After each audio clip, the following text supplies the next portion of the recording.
Yay! We're here. Awesome. All right. Right. Well, Let's do it.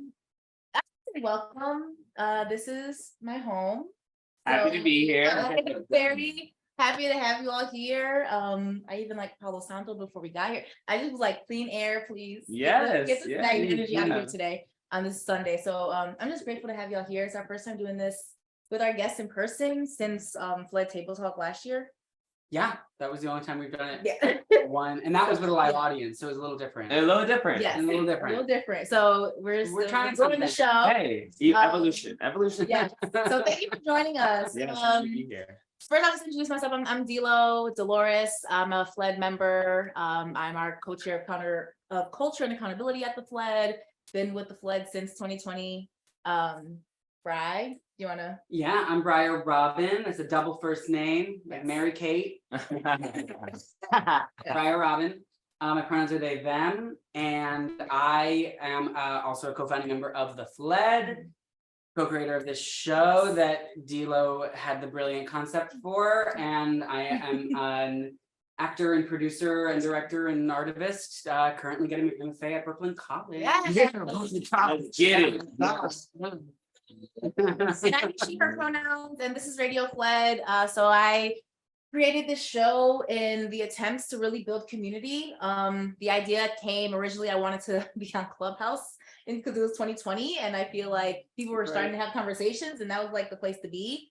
But I felt like a lot of theater organizations were like talking the talk, or there were people that were doing the work too, trying to change our industry. But it felt like people that were doing the work were doing it in silos, or at least to me, I was like, how do I reach out and like get involved, and how can we do more stuff together? So this show was created to build community in that way and foster those kind of communities, because we're all on this journey together. I sure. So yes, thank you for being here. And we're gonna introduce our guests, y'all. So I'm super amped. I'm so pumped. Go. So I admire both of these people very much. I'm gonna introduce Jonathan.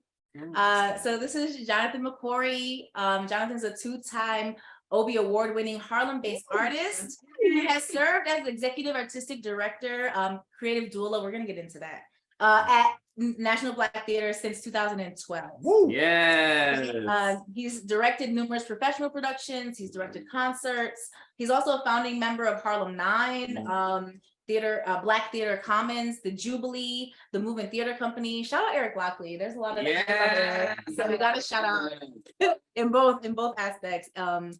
And you also sit on the National Advisory Committee for HowlRound. Shout out HowlRound. Yes. Yeah. Thank you for having me. Thank you. I appreciate it. So excited to have this. Yeah, it's kind of a big deal. And not alone. So here we go. I have the joy of introducing Marryshow. Did I say that right? Awesome. Marryshow is an award-winning director, writer, and actor from Flatbush, Brooklyn. Yes. He wrote, produced, directed, and starred in his feature film Bruce, which garnered him the HBO Award for Best Film. What? And he is currently in post-production for his newest feature, Can You Stand the Rain? Yeah. And I am excited to hear a little bit more about that. Welcome to the Marryshow. Yeah. I don't know, we've just been so blessed this season with some really incredible guests, and this is right up there. Yeah. I'm so excited. So I know we just introduced you, but I'm just very curious. Like, I'm a big believer of people don't necessarily remember what you say to them, but they remember how you made them feel. Yeah. So I'm just curious, like, how do you describe yourselves, or how do you, what are something about you that you feel like, oh, I left somebody with that and they felt that? Like, I know that I make this, I make people feel this, or generally, what you hope people feel. I mean, if I was as he looks at me like, oh, rub me over. I think it's an important question, because it's a question that asks for awareness, a question that asks for someone to be self-aware, to craft what meaning and being in built space means. And I think, especially after the shutdown, being intentional about how you're helping to cultivate and curate people's ability to be full-bodied is actually really, really important. And also you having a reckoning with what does your legacy feel like taste like, sound like inside of the life that you live. So I think that there's a lot of great jewels and meditations that get to happen from your question. When I think about like, what do I hope I get to leave folks with, or what folks get to have a relationship with by being in community with me, is a relationship with joy. I always say that joy is my first partner, is the first relationship that I always will be committed to, and everything else is secondary.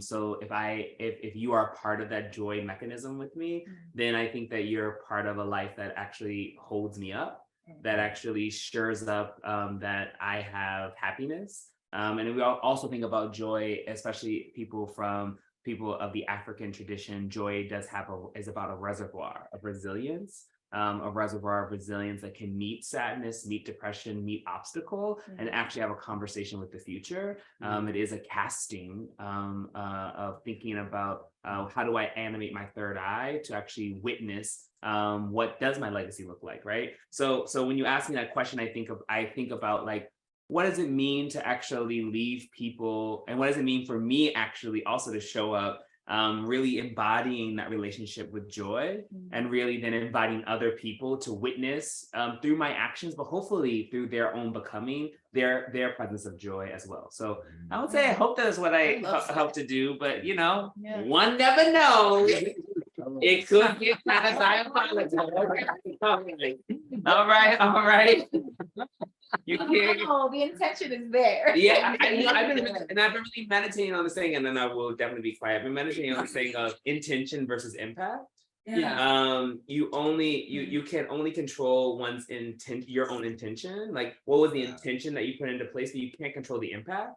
My impact could be desired something different, but I have to create space for people to have a relationship with what my impact is, and I have to reconcile and reckon with my impact, right? And I think that I know I personally spend so much of my time and energy trying to control the impact, and trying to mitigate the impact, but I can never actually truly control impact. I only can have a conversation with intent. And I only can lead from a space of really making sure that my intent is a reverberation of what I want and seek for the world to have. All right, let's just wrap it up there. I know. What about you, Eden? Come on now. I was thinking, I mean, it's funny because you say intent, affirmations. Every morning I do this thing called the Hour of Power, and one of the components of that is I do these incantations. So I'll scream on the top of my lungs. The first thing I'll say is, related to this question, is just like, I'm a beacon of light. I shine bright in the darkest of night. So I just keep saying that to myself, saying it out loud over and over again. And the other thing I say is, every time I'm in someone's presence, whether it's for a second or an eternity, whether they're a perfect stranger or a best friend, in my presence, they will feel loved, appreciated, seen, special, and I will feel all those same things. So in terms of the intention, that's what, and like what you're saying, I can't control the impact, but that's what I'm doing. I'm visualizing the people that I'm going to see that day, or potentially will see that day. And yeah, that's what I'm trying. That's what you I'm say that every day. do. So that's like, yes. You say that every day? It's a ritual. Every day. Amazing. Yeah, and then you realize, like, when something becomes a ritual, and then randomly somebody will say, like, "You like a beacon of light." You'll randomly hear that, and you're like, "Whoa!" And I can't control, like Jonathan said, you can't control you can't control the impact, but there is something about that intention that every once in a while it's like, "Oh shoot, yeah." And what's really powerful about what Eden is also uplifting is that is the deepest and most basic form of self-care. Because LaShawne's the Broadway actress, she helped to radically reframe self-care for me when she was like, people think of self-care, they think about, oh, I need to go to a spa, or I need to, but self-care is about actually repetition, right? What can my body count on, and what do I always do so that my body knows that it can deposit, like if anything's messing up my day or navigating my day, I know I'm gonna do those 50 push-ups. Yes. I know that I'm gonna say that mantra. So that regardless of whatever is around me, my mental self, my spiritual self, my physical self, and ultimately my spirit have a vessel, a vestige to pour into. And that sometimes we think we misunderstand the validity of self-care because we don't create consistency. Yeah. And so then the body doesn't have a space to consistently lean into. So it's always violently trying to adjust to the wings and to the ideas of whatever the world is throwing at us. So I think it's just, I think it's just so deeply important what you're uplifting as a ritual of being, because that ritual of being is also like the deepest and most profound and most evolved sensibility of self-care. Oh, I love that you said. I've actually been journaling a lot about like what does integrity mean, and like showing myself, what is showing myself integrity, how can I make sure I can count on me. So that's what that just reminded me of, like, how can I build trust with myself to know that myself, my body knows I'm not going to let you fall.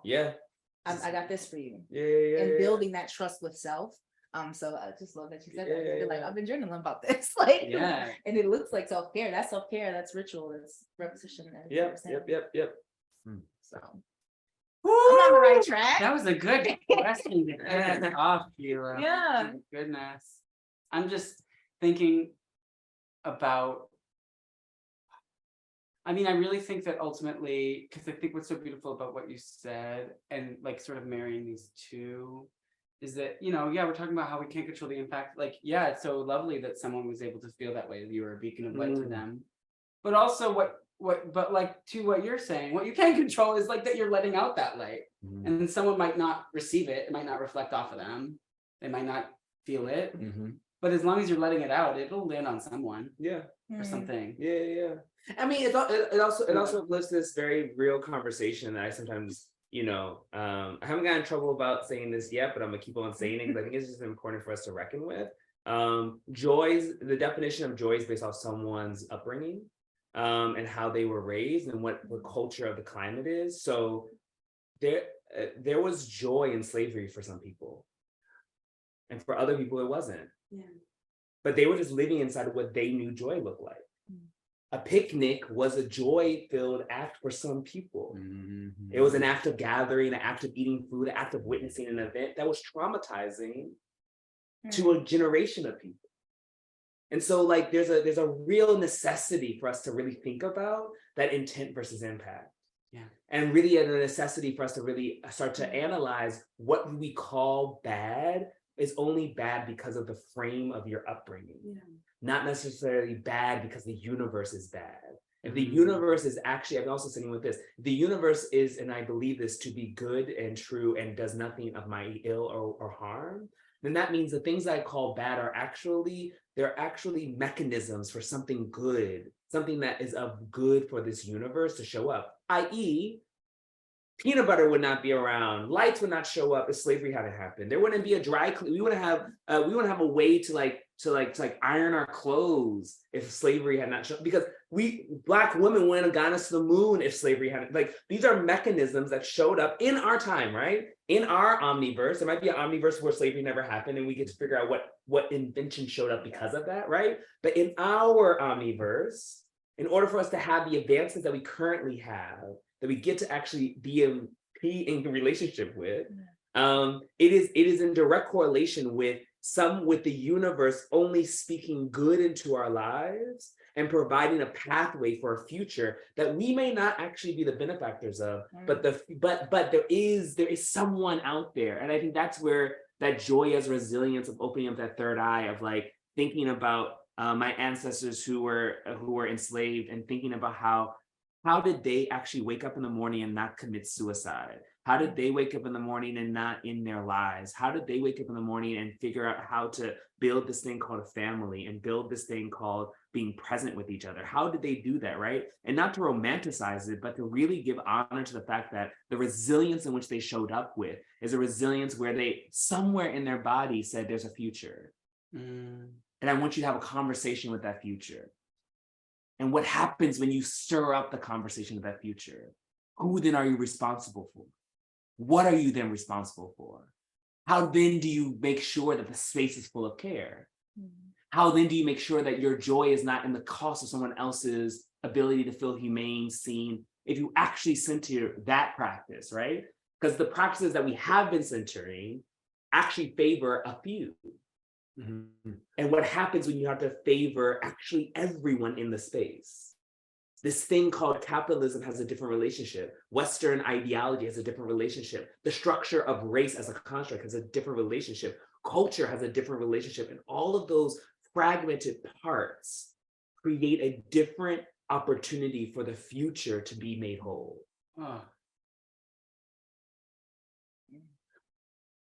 I admire you both so much because I feel like there's like a deep connection to why and like deep purpose that I think is a gift because I think generally people don't have that. no, I don't know many artists who have it. Not I even think I'm talking about both people. of you seem to, You yeah, know, sure. beyond, I mean, People. there are people that have it. Like Yeah. you are a chef. That's your art or whatever it is. It comes out. You're a mechanic, but like you have pride in what you're doing. There's like even the layman has pride. Yeah. Yeah. So I'm not saying it's like unique to artists, but I think it's unique to like humans that feel really ingrained in their purpose. Yeah, it's like I feel like humans need to have purpose. Like it's the equivalent to like beavers building dams. Beavers building dams, right? Yeah. Yeah, it's just like that. Like, is that the right animal? That's They actually build like apartments and shit Yes. underwater, which is really I've seen them. It's really fascinating. like But beaver? Okay. That's, yeah. But I think that especially as an artist, Mm. like if your why isn't big enough, you'll quit. yeah. You will stop. You will. Because it is hard. Yeah. And that I used to teach this, class, and it was called The Anatomy of a Dream. And it was the idea, it's the idea that one, you have to know what you want, and you have a desire that comes from the Latin desiderare, which means of the stars. So if you have this thing that's been put inside of you of the stars, the next thing to do is what? After you have it, after you know, Share it. huh? Shine it. Share it. Shine it, share it. Come on, let's get some. What do you think? What do you think? I mean, I think it's like, kind of going back to the dream, but it's birthing it. It's like, I saw something recently that was about how we have all these limitations. But going back to like the prism of your mind, the frame of your mind, it's like, the universe is limitless, but because of what we've experienced, we put those limitations in the way. Of course. So like going back to what you're saying about dreaming and purpose and it being something so far beyond, when you're able to finally clarify what it is, it's the steps of finally like jumping off the cliff and going for it. Yeah. Taking the big step to finally pursue this thing that you envision that's inside you. Because I think dreams, when they're finally reduced to some capacity, have this thing where it's generationally, we don't know what the future could be, but it'll impact somebody somehow in a joyful way. Yeah. So I don't know, the step is, to your question, the step is going forward, even if it's scary. Wow. So there's two things about that. One, I never thought about the idea of the future. I always think of, when I think about dreaming, I always think about my ancestors before me dreaming what I would be, as opposed to even in the future coming. So that's kind of like a weird, awesome future ancestor. Yeah. So that's awesome. And then secondly, the obstacles show up actually when you figure out what you want to do, and then you go out and try to do it. Because when you go out and try to do it, then you're thinking about how. And when I was at the Board of Education, what always stopped me was I was always thinking about, okay, I'm going to do this thing. And then the hows got too big because I didn't know how to do it. So I'd be like, oh, well, I'm here till 5 o'clock. Everything happens in the city. There's auditions at noon. And then I would just put that dream away and keep going, because I'm just thinking about the how. It's the why. It's the why. If you know what you want, it's coming of the stars, right? And then you get inspired, you get enthusiastic, right? The why gets you enthusiastic. In theos, right? You become divinely inspired. So if you get this thing from God, the universe, the omniverse, the multiverse, it's telling you, I want you to do this thing, and then you get divinely inspired, nothing will stop you. Right. And then the how doesn't matter, because the how is the job of the universe. That's why people stop. Exactly. It knows how. The only way you know how is like after it's over, when you go back and look at it. And So they're like, we- how'd you do it? Exactly. When you know, yeah. Facts. So when you know what you want specifically, and why you want it, then you do things. Yeah. Then that's when you do. And then you just evaluate. You're just like, oh, this shit isn't working. I'm gonna do something else. Yeah. Or this is working. I'm just gonna keep doing that. Yeah. And I feel like that was the thing that I had to teach myself and learn and go through books and kind of figure that out. Well, it's at that step that you also have this. I'll speak for myself. I have this deep sense of completion. Like I feel that if my last breath is at this moment, that I've done everything that I was supposed to be done. Like I listened, I was obedient, I did the tilling, and the tilling bared this fruit. Yeah. And whoever gets this fruit is for them to have, and that means that this moment is the last all that I get to have, that all I get to do. Then what a privilege it was to be a reciprocal or be an additive force to all of those ripples I was able to do. Like the one thing that the pandemic gave me deep pause around was, there's multiple things, but one thing in particular was that I had to move for various different reasons into another space. I was attacked, but I had to move to my own place to live. And when everything was like at its quietest, I thought World War III was going to break out. And I said, I'm not a runner. So like if a nuclear bomb was going to come to New York, I'm not going to run to the George Washington Bridge, the New York Times. I'm just going to allow myself to be taken. Because like the idea of putting that much anxiety as my last breath was not my. And then I also saw the Don't Look Up movie. Yeah. And the most powerful moment of that movie for me was at that family dinner. Yeah. Where they just allowed each Together. other to be together, to love each other, knowing that the end was happening, Yeah. and allowing for peace to be a part of their last breath, not anxiety. Yep. And so it made me actually turn my entire apartment into my temple. So like if I'm going to go, I go in like the Egyptian style. I go with all the most regal things that I ever can imagine that are for me. Not saying that I'm trying to plan my death, but like actually like I'm preparing for completion, whatever completion may be, because I hope that I get to live as long as I possibly can. I hope I get to see what 102 like my grandmother did. I hope I get to have a conversation with witnessing the kind of radical transformation of the world that my grandma got to witness. She got to live past 2 pandemics. She got to see a Black president she lived past the Tulsa race riots. Like the witnessing that my grandmother got to do. I hope, I wish, I desire to be able to be a vessel, to be able to knowledgeably and wholeheartedly be able to live in there. But I also understand that might not be my purpose. And in what ways am I able to be okay with whatever my purpose is for that moment in time? And I think that is something that we sometimes don't wrestle with.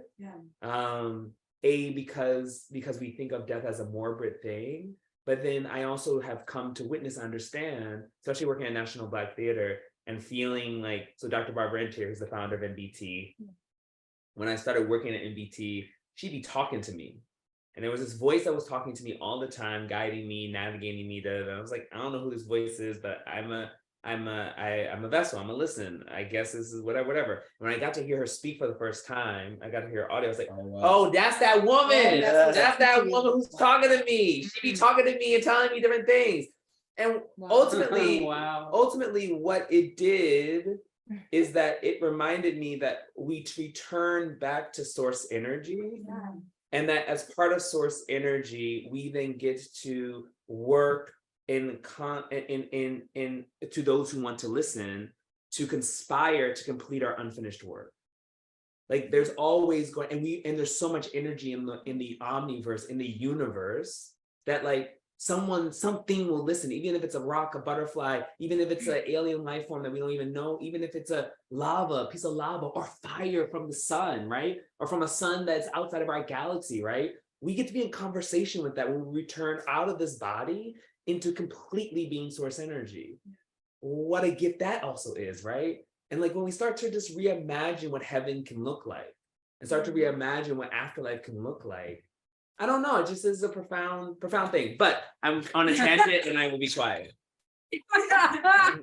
I'm on a tangent. Talking about what heaven can look like. And Yeah. just, I'm on a So tangent. many I'm so on a tangent. I love it. I have a question because I'm just hearing both of you speak about your work and also about your lives, your philosophies, if you want to call it that, and how deeply connected it is to the why, like Dilo brought up, how deeply connected it is to purpose and spirit, and how deeply connected it is to care for yourself and care for those you care about. And so, and also for for the longevity, for the like you said, like working or tilling so that someone else can get that fruit. Yeah. So I'm just thinking now to take it in a different direction because I'm just so curious. You're having your Broadway debut right now. Yes. Let's get Through National Black Theater. Let's get it. And we're gonna go there for a second. We So, should. yeah. So Fat Ham. Yeah, Bad Ham. Fat Ham. Bad Ham. Opening on Broadway. It- Congratulations. On Tuesday. Yeah. Mazel tov. Yes. Yes. I am just so curious. Well, first of all, I want to hear about all of that. I have not gotten to see it yet. I didn't get to see it in public because I was not in the city. Well, we gotta make sure you see while it's on Broadway. Yeah, we should do a show together, 'cause I haven't- They just opened. So I guess I'm just so curious, like you're entering this machine, this animal that is Broadway. Yeah, it's This animal that is, quite frankly, I mean, like I think we can all acknowledge, like Broadway is in some ways really the epitome of white American theater. It is called the Great White Way. Yeah, it's the Great White Way. And so I'm just so curious, when you're bringing your work and your spirit to that world, what is it that you do? And this is for you too, because you've worked in major commercial spaces as well. And so I'm just curious, like, how do you bring yourself and those parts of yourself and your creative work, your creative spiritual practice to those spaces that maybe aren't set up to support them in the way that perhaps I imagine National Black Theater is, if you just go to their space. Does that make sense? Yeah. I mean, What do you do? I've come up with a slogan, or it's not even me coming up with a slogan. I think it's already been said in the universe, but it's something that lands in my system, and I say it very often when I think about this question, is that capitalism eats culture for breakfast. It's designed, Western capitalism in particular, it is designed to commodify, to consume, and to actually indulge in the very vibration of what is indigenously helmed to a certain sect of people, and try to figure out how do I box it up to make sure that as many people pay at the highest till possible, so that I, not the person of the community, or not the person who's going to give back to the community, actually benefit. And so when you think about that as the heart of Western capitalism, and that's the kind of the heart of commercial production, right? Commercial production is about making sure that investors, it's a system, investors get back their return on making sure that this product showed up in the world, right? And got butts and seats. But it's not like the nonprofit structure where it's like, it's not about the recouping, it's about the experience, right? When I think about nonprofit structure, the design of it, not to say that it always runs this way, the design of it is to make sure that the little piece of land that I'm tilling is a reflection of the humanity in which I want other people to experience. And that I'm not necessarily having a conversation with capital gain, but I'm having a conversation with human development, human transformation, human awareness. When we start talking about capitalism, and some of that has seeped into the nonprofit structure, but when we talk about capitalism and commercial production, we're talking about not that conversation anymore. We're talking about how do I make sure that my dividend does not surpass my expense.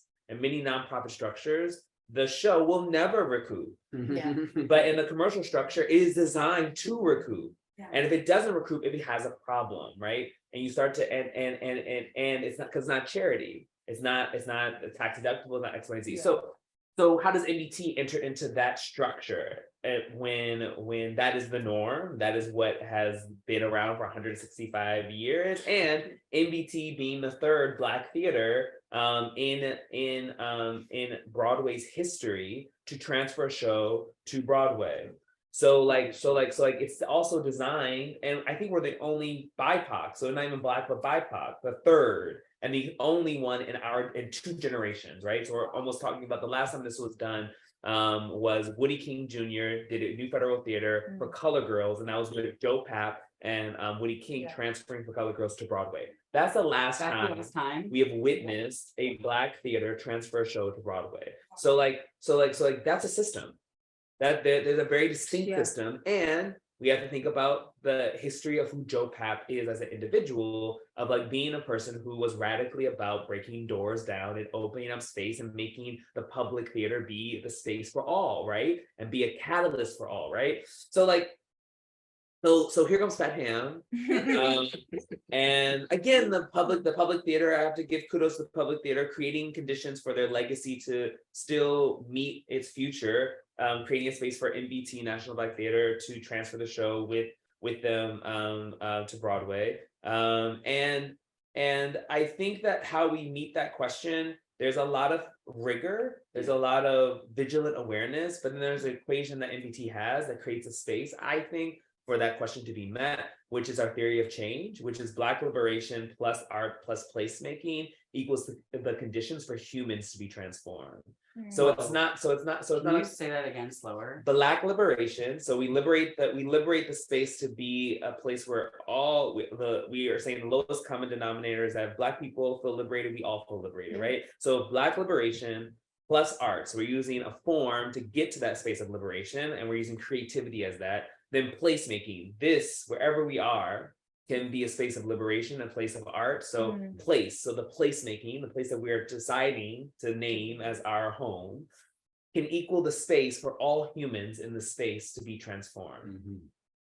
So it's not just about transforming just Black people, just BIPOC people, just white people. It's not about teaching a certain group of people. It's not about, it's about saying that, like, what if we lived in the world where race as a construct was not allowed? And it's about culture. Nigerian culture, Yoruba culture is not Black. We just call it Black. It is not even African. We just call it African. And we devalue its cultural significance, in my personal opinion, by pigeonholing it to a name that it was never meant, or it did not call itself. It was a name that was constructed to delocate its very personhood from its land.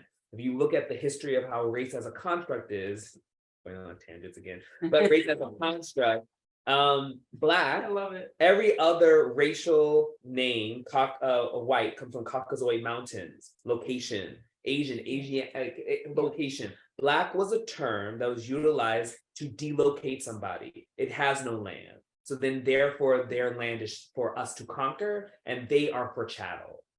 So the very reclamation that Black folks have done, saying Black power or I'm Black and beautiful, is a reclamation of a word that was devised for their own demise, right? And we're great at turning lemons into lemonade, right? We do that as humans all the time. However, my question and my quest is, I think of this thing that James Baldwin says during I'm Not Your Negro, until America, and I'm going to curse, but until America deals with its need and desire to construct a nigga, the nigga psyche, the nigga body, there will always need to be an oasis, another space, something else to allow for that, for those humans who are being commodified to be produced in a certain frame, to be liberated from that frame. And when I heard that, I extrapolated until America deals with its need and its real psychosomatic need to create a nigga psyche. There will always need to be a national Black theater. So I've always told Sade, since I heard that, she's always like, I think there'll always be a need, but I don't think there will be my desire is, because I think nonprofits, our goal is to actually eradicate ourselves. And so my desire is to create a space where there is no need for a national Black theater ever again. But there is a need for a national Black theater because there's a need to construct a certain kind of psyche of individuals to be undermined from their humanity. And that might not be in my generation. That might not be in the next generation, but what a world would be if we did not have to have that psychic distance be a part of the construction of our humanity.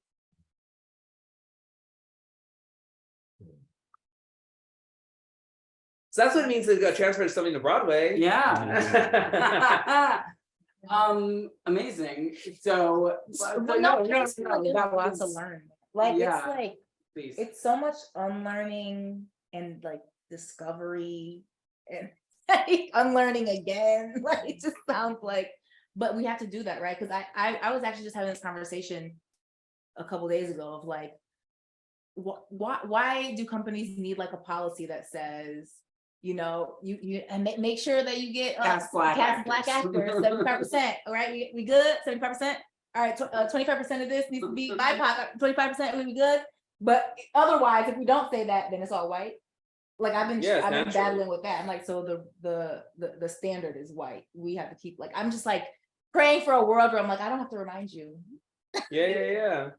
Like you should be able to walk in a room and say, oh, actually, we're missing something here. Yeah. Without Well, I mean, a poster, you know. Well, that also asks the question of where do we invest and where do we de-invest? Because we invest in spaces that we perceive will get us somewhere.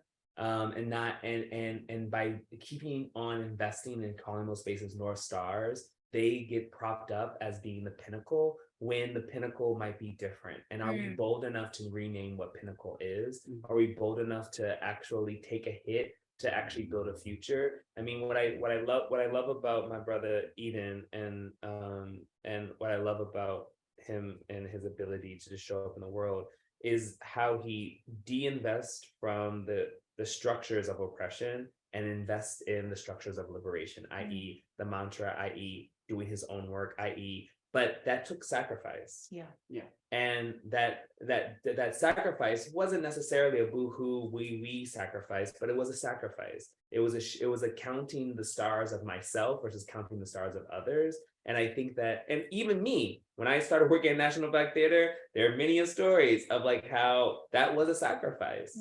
And the naming of that sacrifice was to creates a wisdom and a salve and a fortitude. And I don't think sometimes we are willing enough to not understand the marathon of life.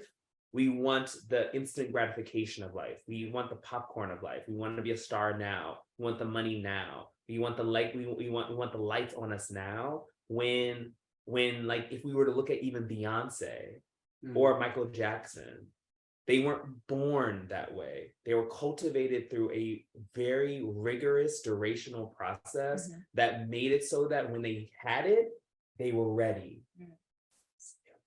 When they had it, they were ready. And I ask people when they say they want to have that kind of life, are you actually ready? What that means. To what that means? Because when the spotlight is on you, it actually awakens the ugly in you. Yeah. The thing that you haven't cleaned up, the thing that you haven't taken care of or tilled to or nurtured. It shows, it actually amplifies the thing that you haven't tended to.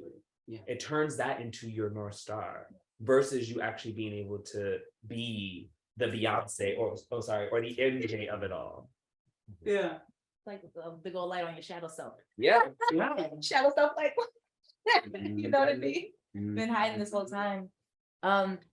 Eden, I do want to talk to you because I've heard you talk on podcasts before, and I've heard you like Maggie Flanagan alum.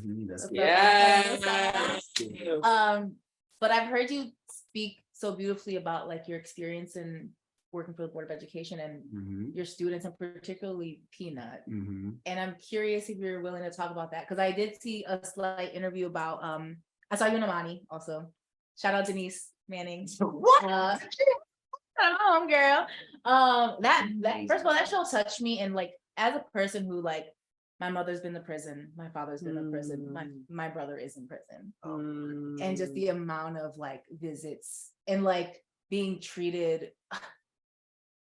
It's a lot. And even like the way you're treated trying to visit, it's like, God forbid, oh, you got somebody you love in here, we're gonna treat you like shit too. For coming here. So like experiencing that just throughout my whole life has been and just to see someone that was incarcerated being humanized. Like these are people with families. Sure. Yeah. And seeing you be able to go back to your family too, like, cause I was Yes. like, oh my God, I hope he's not in jail the whole time. Yeah. Right. And I love that. And like a Yeah, dreamer, an that's inventor, a father, a lover, all of that, right? And you mentioned in the interview how that was kind of connected to that peanut.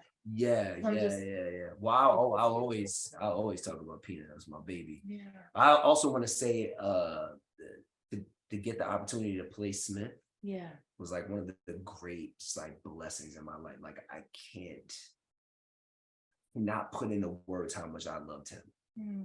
And we would talk about it in the talkbacks all the time about just like how I've never gotten an opportunity to play a character like that before, because he just doesn't really exist, you know, where you see, like a straight Black man being that vulnerable. And I was saying in the talkbacks all the time, you know, like usually the person that I would play in the story is the bully. Doesn't matter what, and it goes across race, whatever, gender, whatever. It's just like I'm usually cast as the person that the other person has to overcome. Yeah. Which is crazy because you don't have that energy. Like I don't know what your essence is like. I appreciate that. I know what it's like to get bullied. Right. So and like you said, he was all the things you said he was. And going back to joy, it was just like they experienced joy. Yes. You know, we were talking about people being enslaved. How the fuck do you think they got through that? Yeah. You know, and I feel like that's a lot, like, especially during the early civil rights movement stuff. I mean, I think that's why Black folks and Jewish people got together. So it's like, yo, we know what that's like. And they're usually the funniest fucking people on the planet. Because they have to be. You have to be. Yeah. It's not a necessity, it's a defense mechanism. Yeah, You know? absolutely. So going back to Peanut, I was an educator for 10 years, Board of Education, New York City. I was not a teaching artist. I'm not shitting on teaching artists. I'm just saying I very much was like entrenched at the Board of Ed. I was halfway through my pension. I started working straight out of high school, and I had a student named Peanut. Her name was Latina Bilbro.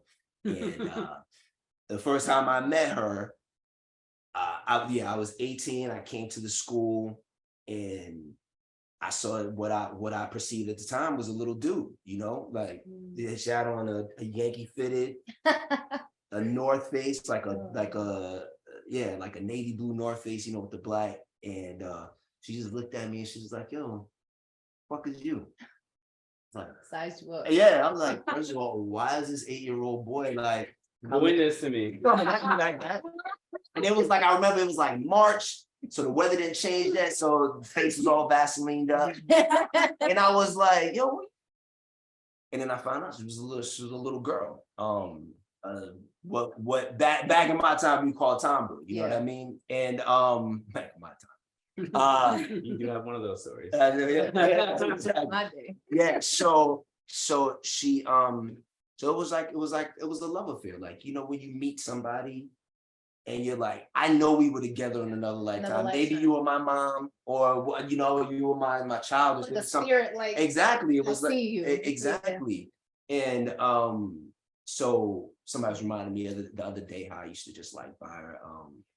She used to game me every day, and I'll go buy a McDonald's or something like that and come give it to her. But the way it works in special education at that time was if you were good with the kid, they would leave you with them for like 1, 2, 3 years because they knew that was a stable environment. And she had a stable environment at home, wonderful parents and family, but that was kind of like the way it worked. So she was with me for 3.5 years until she graduated. And every Wednesday I would leave to go to Brooklyn College to Represent. exactly. So the Board of Ed would pay for credits. They would pay for 6 credits because I was a paraprofessional, I was an assistant teacher. So they would pay for credits, like 6 credits. And you could leave early. It's called release time. So every Wednesday at about 12, I would go to film. I would go to film school. And every time she'd be, yo, Marryshow, where you going? Where you going? I'm like, yo, I'm going to learn how to make movies. She was like, but you're gonna act and you're gonna make movies and be in plays and stuff. Something. I was like, yeah, sure, you're gonna be famous. I'm like, yeah. And I didn't believe, yeah, I didn't believe her. I didn't believe her. She Believe you. She believed in me. And so I used to bribe her to teach her how to read. I would bribe her and I said, like, if you get this, I taught her how to read. Miss Gomez and myself taught her how to read on this book called Why Can't I Fly? And I would bribe her by teaching her how to draw, like Snoopy or something like that, like my dad used to do with me, or I would play ball with her, which was the connection with Amani, which was, yeah, so in the play Amani, that was like one of the ways we connected was through playing ball. So she would come to the hole and I would like knock her ass down. I would hit her so hard. I did not play games. Like, yo, man, why you didn't make that? I'm like, yo, I was like, yo, these little boys cannot possibly hit you as hard as I do. Yeah. So if you can make it over me, you can handle them. And that was, that was the thing. So, she was my baby out. We would go to the movies. I take it to the pen relays. And then of course we kept in contact. And then so I had her when she was 8. And then a week after her 18th birthday, I was driving to work with my dad because my dad's an educator. And I got a call that she had been shot in the drive-by from coming home from braiding her cousin's hair outside of Redfern Projects. And in that moment, I knew I'm just not making eye contact right now because I'll probably lose it. But I knew that was it. I knew it was over. And all I remember is later on that day, like everybody in school was devastated. And I was just so silent. I couldn't talk. And I was like consoling everybody. Then I went to see our mom. And her mom gave me a picture of her. She just thought about how she loved me. I just broke down our mom's arms. I don't know if it was shame, whatever. I was just like, I am breaking down in this woman's arms. And her daughter just died. And I just like, it's like, at the time I was like, I probably was like, what I weigh now, like 200 some pounds. And I just like collapsed in this like 5-foot woman's arms who was like holding me up. And all that to say, talk about purpose. When I went to her funeral, in the eulogy, in the obituary, it said that she loved to draw and play basketball.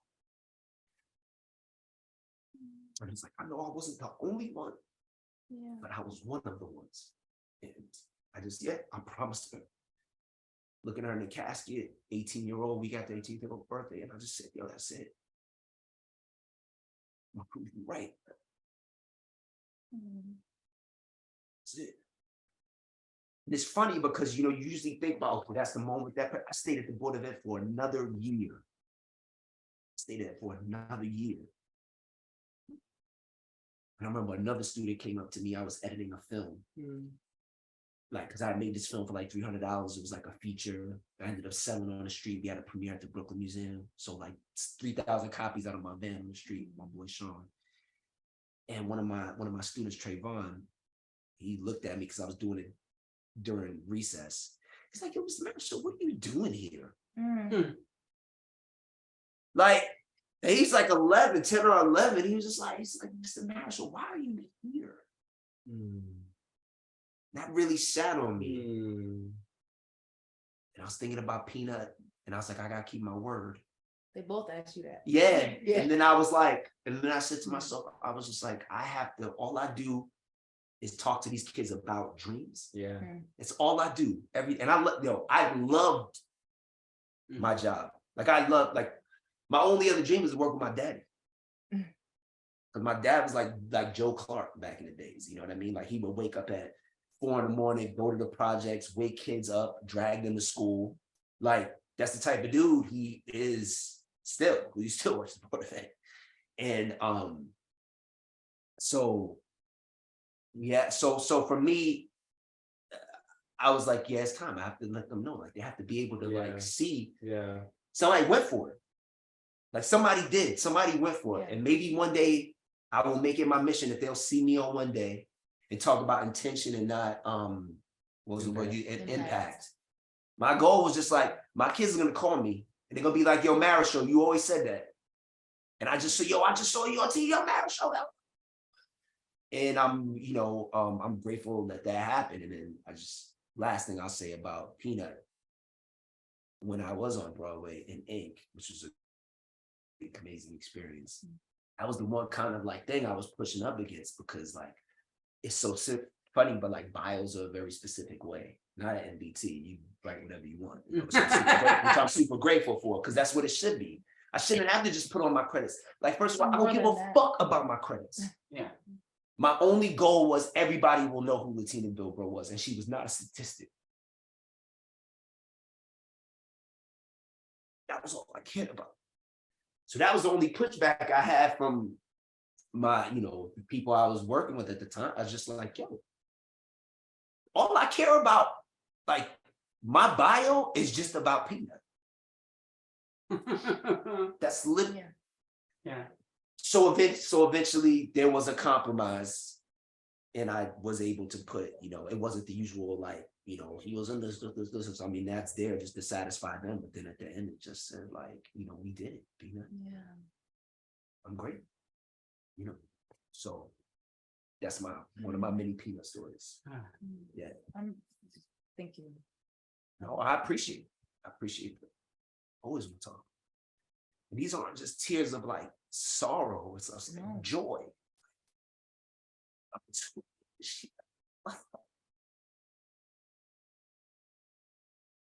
And I wouldn't be here without her if she didn't till that soil. Mm-hmm. It's crazy. Yeah. And she's still present. Right. Yeah. Every time. It doesn't matter. Before every show, randomly, more money, more problems will come on that day. And that's a song we used to dance to. Oh, really? It will always. Always. And I'm not programming it. You guys people backstage, like I don't program it or anything. And it'll just play. And I'm like, oh yeah. You like, get them. Let's get it. Get it. Yeah. I say. Oh, Let's go. I love that. I'm sitting with it. That's all. That's all. I say. I'm sitting with that. How are we doing on time, Chloe? Yeah, 25 minutes. Oh, wow. Okay. Well, while we're oh my goodness. Well, first of all, while we have a second, because Dilo just did this, and because you already spoke, I'm just gonna say for the audience that someone who's not on camera right now that is critical to this Yes. show. Yeah. Say hi. Come on. Is Chloe Mutevi, our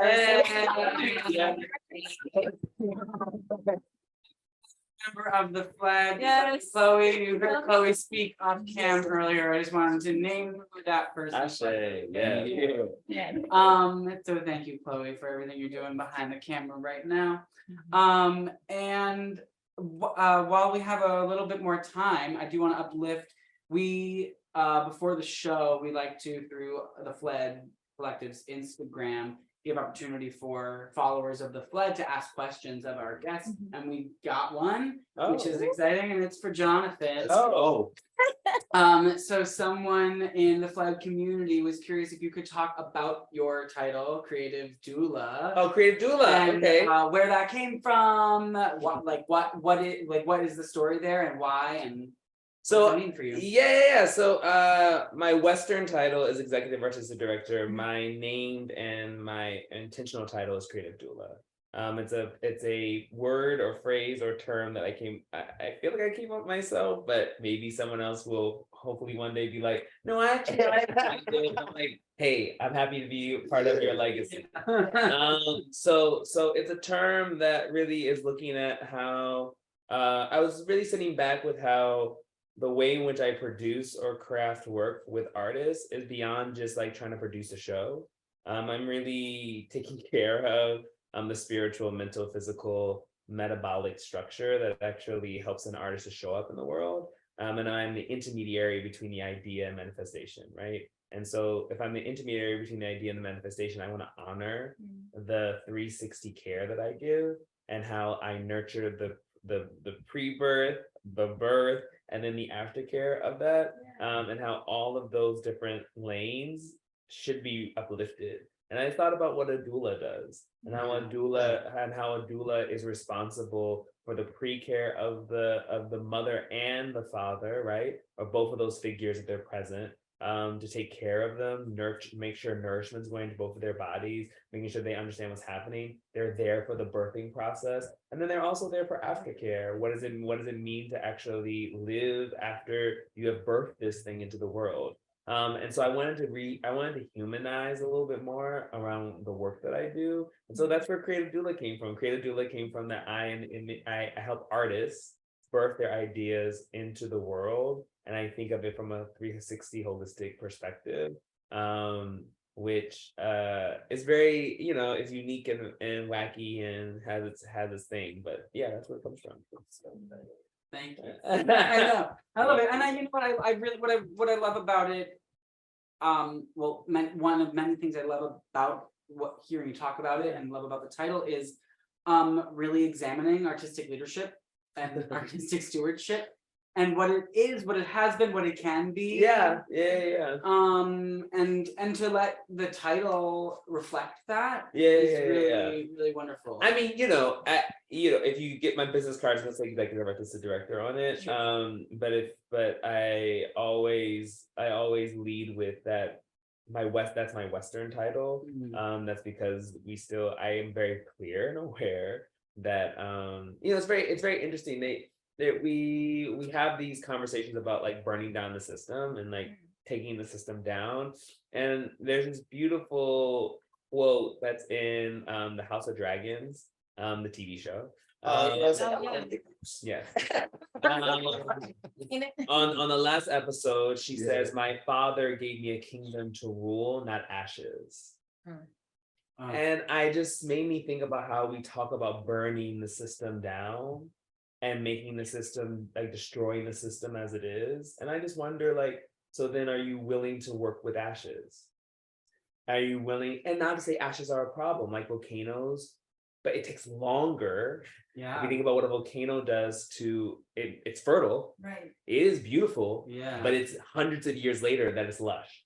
Yeah. Right. Yeah. And so if you're really talking about burning the system down, are you having a conversation with the fact that like you're not probably going to see the seeds of that labor, versus if you are working modularly inside of the system where you can be subversive and still kind of try to keep, because there's good here. There is still good here. I believe that there's still good here.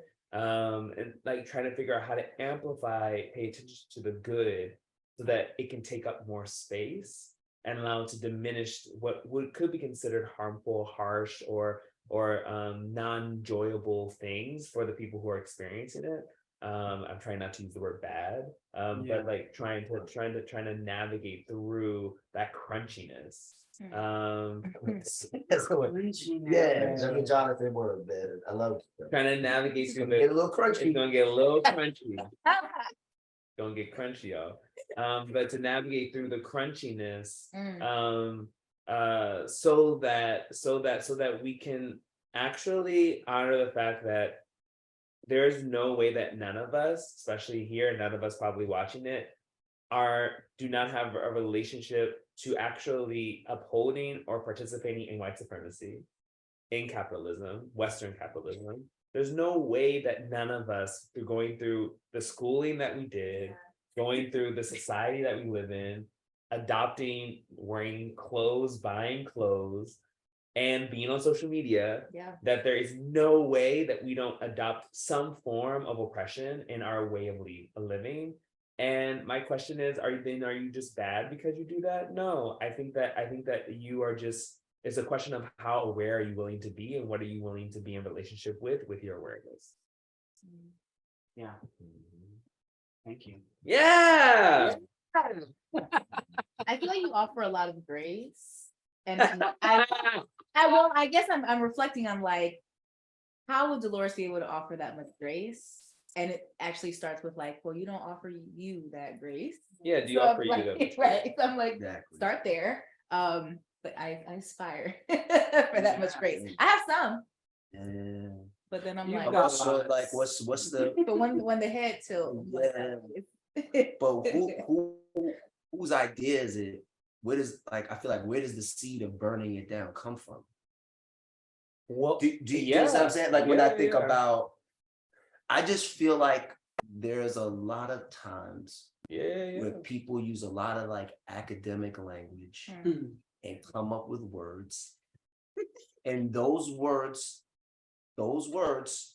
cause, reality. cause reality, but create smaller and smaller silos. Yep. You can't defeat the you can't defeat the matrix with the tools of the matrix. Yeah.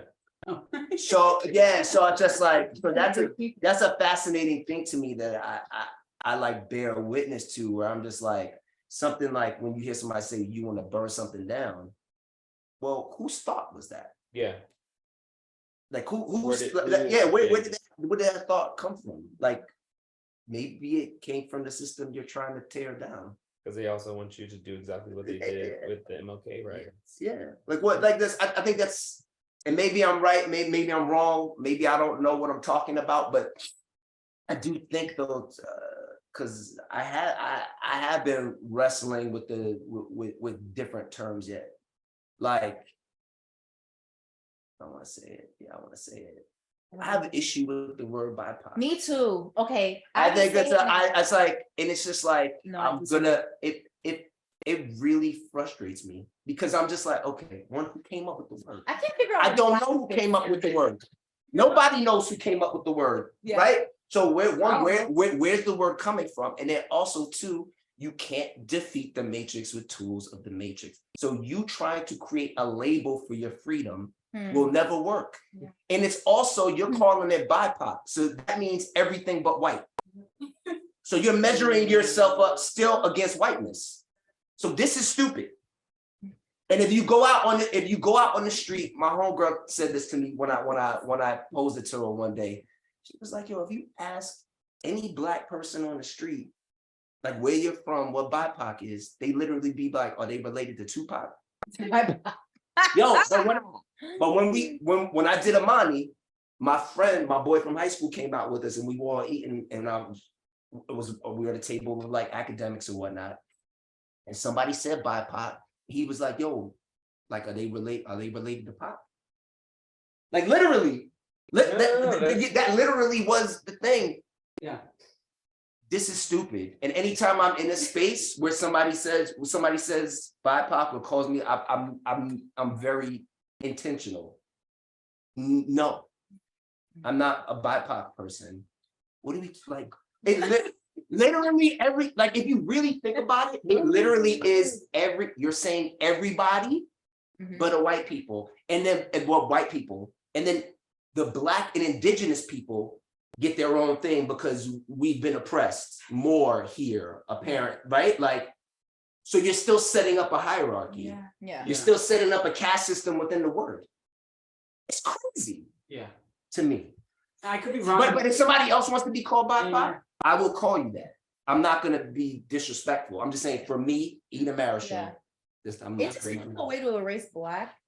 But I also know we talk about like Black has an umbrella term of like, that's also who made that up.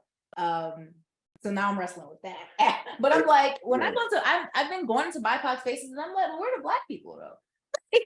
You know what I mean? Like, y'all all looking like no shade darker than me up in here. Like, how is this BIPOC? Yes. We're like, and it's funny, just to piggyback on what you said earlier, was just something that I've been wrestling with months now. Because when I started to unpack the BIPOC thing, I was like, what? Started thinking about Bacon's Rebellion. I was just like, oh yeah, this is an easy way to divide folks, and it's not real. You know, like racism is real. We all experience it. I'm from fucking Brooklyn. I'm been on the planet 44. Like, I've experienced it a ton in many ways. But race is not real. Yeah. Race is not real. It's not. Culture is real. Yes. To your point, and that's why I was like, oh yeah, because that's what I always say. I'm like, culture is a real thing. And we really reckon with Exactly. This reminds me of like a very my grandparents, my family, they're Ugandan. And so my grandma was having a fight with my sister, she's at Tufts right now, because she was like, this kid at school called me the N-word, I'm like so mad, like I'm reporting it to the board. And my grandma was like, okay, why are you upset? She's like, are you a nigga? She's like, I'm not, you're not, I'm not black, I don't identify as black. She's like, I look at my skin and I don't see black. I just see Maria and my soul and this body that God blessed me with. It was something that was super interesting having this kind of conversation with her, being like, okay, these are the ways that we identified. Like my sisters and I growing up as Black Americans, Of course. finding pride in our Blackness, Yeah. and having a conversation with her, being like, that's not something that I identify with. Yep. It was just so, it was so interesting. It reminds me Yeah. of what you're saying. Yeah, and I also don't think like, I also, and I know none of us are saying this, but I just want to be very clear that I'm not saying that people don't see color. Oh, Yeah. well, yeah. Come on, Yeah. stop it. It's not gonna be And that's what I ridiculous. mean about like racism being real, because again, it's a social construct. It's something that we've all agreed to. Yeah. But what happens with the person that stops agreeing to it? What happens is, because I realized like in this matrix, I am Black, right? Like I am. In South Africa, I might be colored, Yeah. right? Mhm. And then you also have people in this kind of thing that will tell you, well, you're not Black enough. Yep. But then we'll say Obama's the first Black president. Yeah. And so many different Yeah. kind of Yeah. iterations of things. So I realized I am very Black. But I also realize there's another version of enlightenment and truth to where I'm just like, yeah, it's not real. And a lot of this stuff won't get solved because you're trying to build a truth out of a lie.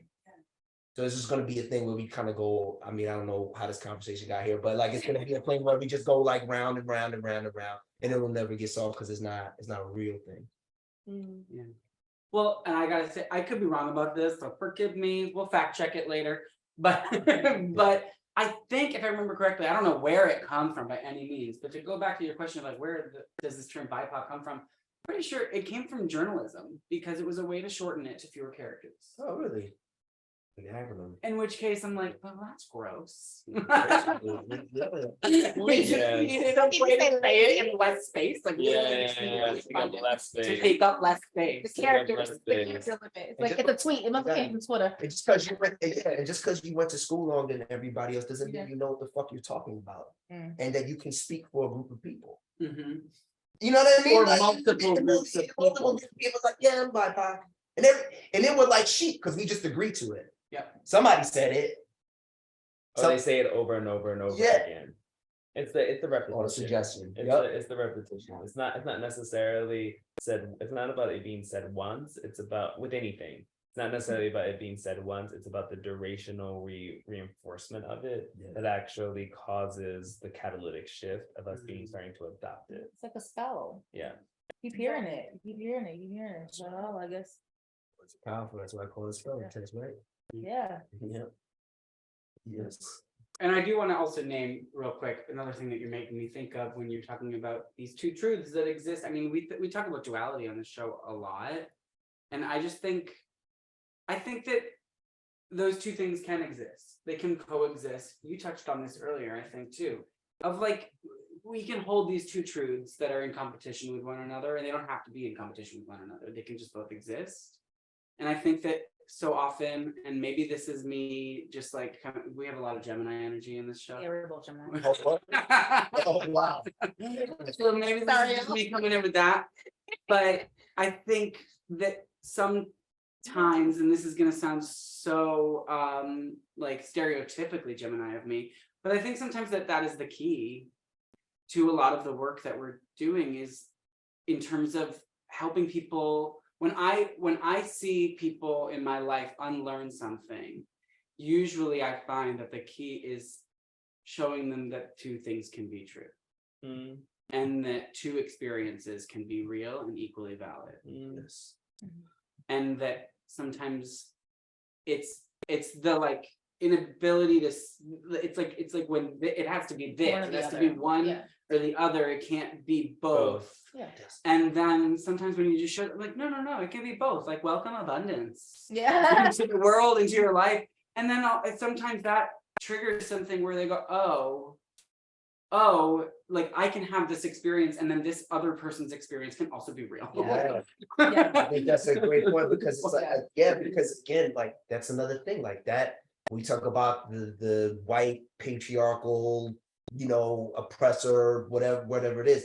That's their thought. Like the word compete, it comes from the Latin com and petiere, which means to strive together.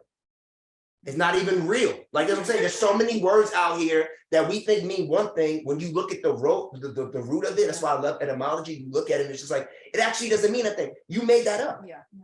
It literally means to strive together. Larry Bird, Magic Johnson, they made each other better. They wouldn't have been as great if they didn't strive together, even though they played on opposite teams. Yeah. And most of this stuff is just like, yeah, I'm your success is my success. Yeah. But I see you doing it, I'm going in. Yeah. Yeah. Like, let's go, let's do it. So it's like when you say that, like, I think you're hitting on the actual truth. It's just like this idea of this is not, Yeah, it's not this. yeah, It's this. yeah, Or whatever. together. Yeah. We wouldn't even have made it this far. The last thing I'm saying about this, but it's like I'm super passionate about it. It's just like we're one of the only primates that like you can see the whites of our eyes because we have to communicate without sound.